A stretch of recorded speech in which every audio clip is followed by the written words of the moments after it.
Protests continue in Minneapolis over the fatal police shooting of an Australian woman, Justine Damon, who had called 911 to report an assault. The officer who pulled the trigger, Mohammed Noor, is on administrative leave pending the investigation, and the police chief stepping down at the mayor's request. I note that some in Minneapolis have lost confidence in police leadership. For us to continue to transform policing and community trust in policing, both the chief and I concluded we need new leadership at MPD. And for more now, I'm joined by Vincent Hill. He's a former Nashville police officer and host of the Beyond the Badge podcast. Vincent, good to have you here on set with me. There's so many questions here. This officer, Noor, had 7 months training. How does something like this happen? And how does the police chief's resignation, her name is Janae Harto, how does that solve the problem? Well, first, I don't think the resignation solves anything. Policing is the hardest job in the world. There's no training, there's no book, there's no college degree that will tell you you have to either take a life, not take a life, or your actions could cause your death within split seconds. There's no other job like that in the world. As far as his training, 7 months, I don't really find that odd. A lot of departments have far less. For example, when I was in Nashville, the requirements were a 2-year degree or 3 years of military. I had both at the time, so I really don't question the actual training here. I think there's a much bigger underlying issue. What's that?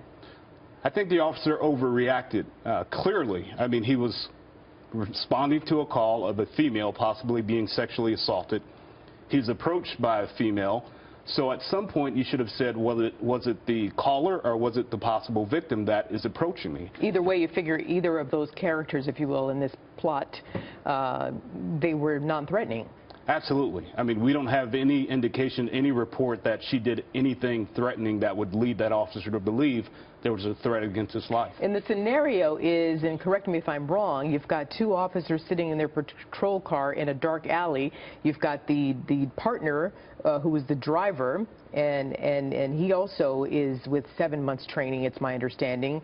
So the partner is driving, and then you have, whose name is Officer Matthew Harity, and then you have Noor, who's in the passenger side, right? Correct. And the woman, Justine, comes towards the driver's side.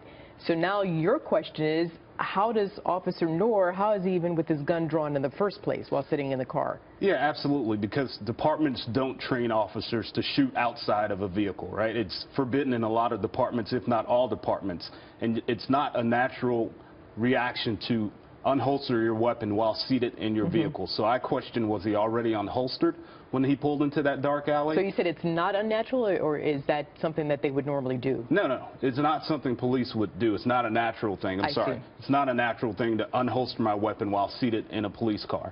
It's not even something police are trained to do. So I question, was he already unholstered when he approached that alley? Okay, and by the way, the police chief's name, her name is Janae Harto. She has resigned. So many questions again, as I said, Vincent. How do you prevent something like this from happening again? Is it better situational or strategy training? Is it extended time in the academy, more experienced faculty, more incentives to keep veteran officers on the job? Well, I think there were a lot of issues with this shooting. You have 2 individuals, 2 officers who had both been on the force less than a year. Right. I mean, when I was in patrol, I had to do 6 months with a field training officer. 2 rotations every 2 months with the field training officer. So when you have 2 officers that have the same amount of experience, there's a big problem in itself. And maybe that is perhaps why the mayor asked the police chief to resign. We're not sure of those details. I do want to pull up some reporting by the Minneapolis Star-Tribune saying the Minneapolis Police Department has struggled in recent years with a shrinking pool of applicants for job openings. A pension change that spurred a wave of retirements among peace officers statewide in 2014 dropped the Minneapolis police ranks to their lowest total in nearly 30 years. And the department was facing with hiring nearly 100 officers. And we're certainly not, piling on to the Minneapolis Police Department. You have many officers out there doing a stellar job and working very hard to protect and serve. But you also have police departments around the country laced with problems like this. Not enough, they're losing officers to attrition and to budget cuts. How do you fix that?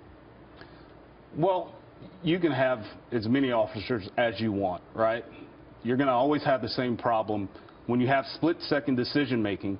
If that right person is not making the right decision at that moment, we're going to always have these conversations. We're going to always question what police are doing. That's the bigger issue. No one's realizing that police only have a split second to make those decisions, and then they want to question police for months, for years. It's a bigger issue than just training and numbers. What's going to happen to this officer? I think this officer actually is going to be charged. I mean, as an officer myself, a former officer, I can't articulate anything that would have made him think there was an imminent threat against his life or his partner's life. And in reality, he put his partner in jeopardy by actually shooting inside that vehicle. A little more background on Chief Janae Harto. In 2015, there were also weeks of protests then following the fatal shooting of Jamar Clark, an unarmed black man in Minneapolis. Yeah, and again, you have people that are going to always question what police do, their actions, not knowing the nature of policing. So you're going to always have those critics. You're going to always have those protests. And easy for everyone to sit here and watch, you know, kind of our armchair quarterbacking. Never easy decisions to be made in those split-second decisions. Absolutely, unless you've done it. Instances. Okay, Vincent Hill, thank you for your analysis, and we'll watch this case. It's a really sad story. All right, they're always a pleasure. Okay, thank you.